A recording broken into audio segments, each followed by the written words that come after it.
lahat. Ako po ay narito upang magbahagi ng pinakamahalagang mensahe mula sa salita ng Diyos. Ito ay tungkol sa ating kaligtasan at kaluluwa. Meron po tayong dalawang balita. Ang una ay masamang balita at ang pangalawa naman po ay mabuting balita. Pero bago po natin pag-usapan ng mga yon, gusto ko munang ipakilala sa inyo ang Diyos. Ang Diyos ay banal, matuwid at perpekto. Ibig sabihin, wala siyang ginagawang mali at kasalanan. At lahat ng kanyang ginagawa ay tama at makatarungan. Dahil banal ang Diyos, nakupot siya sa mga makasalanan. Ngayon, ito po ang masamang balita. Sinabi sa Romans 3:23, "For all have sinned and come short of the glory of God." Ibig sabihin, tayong lahat ay nagkasala. Walang sinamang perpekto tulad ng Diyos.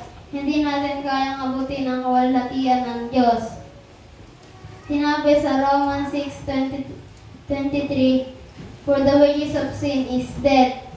Ang kabayaran ng kasalanan ay kamatayan. Hindi lamang ito ang pisikal na kamatayan, kundi ang walang hanggang pagkahiwalay natin sa Diyos.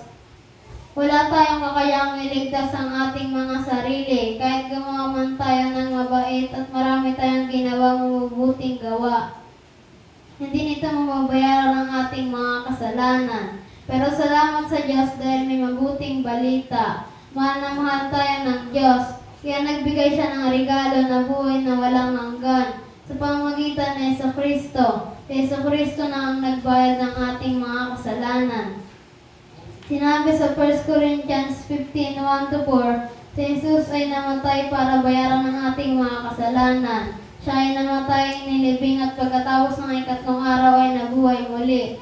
Sa pamamagitan ng kanyang pagkamatay, pagkalibing at muling pagkabuhay, ay binayaran niya ang ating mga kasalanan doon sa cross ng Kalbaryo. Kaya ano nga ba ang dapat nating gawin? Sinabi sa Acts 16:31, "Believe on the Lord Jesus Christ and thou shalt be saved." Manampalataya ka sa Panginoon Kristo sa kanyang tapos na ginawa doon sa krus ng Kalbaryo. Hindi ang ating mga mabubuting gawa ang makakapagligtas sa atin. Si Kristo lamang ang makakapagligtas sa atin. Ngayon, nasa inyo na po ang desisyon kung tanggapin ninyo si Kristo bilang inyong sariling tagapagligtas. Sinabi sa 1 John 2:25, "And this is the promise that He hath promised, even eternal life."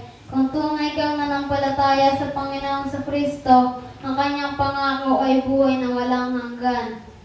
Yun lang po. Maraming salamat po sa inyong pakikinig. Yung ay pag-isipan ninyo itong mensahe na ito mula sa salita ng Diyos. Pagpalain po kayo ng Panginoon.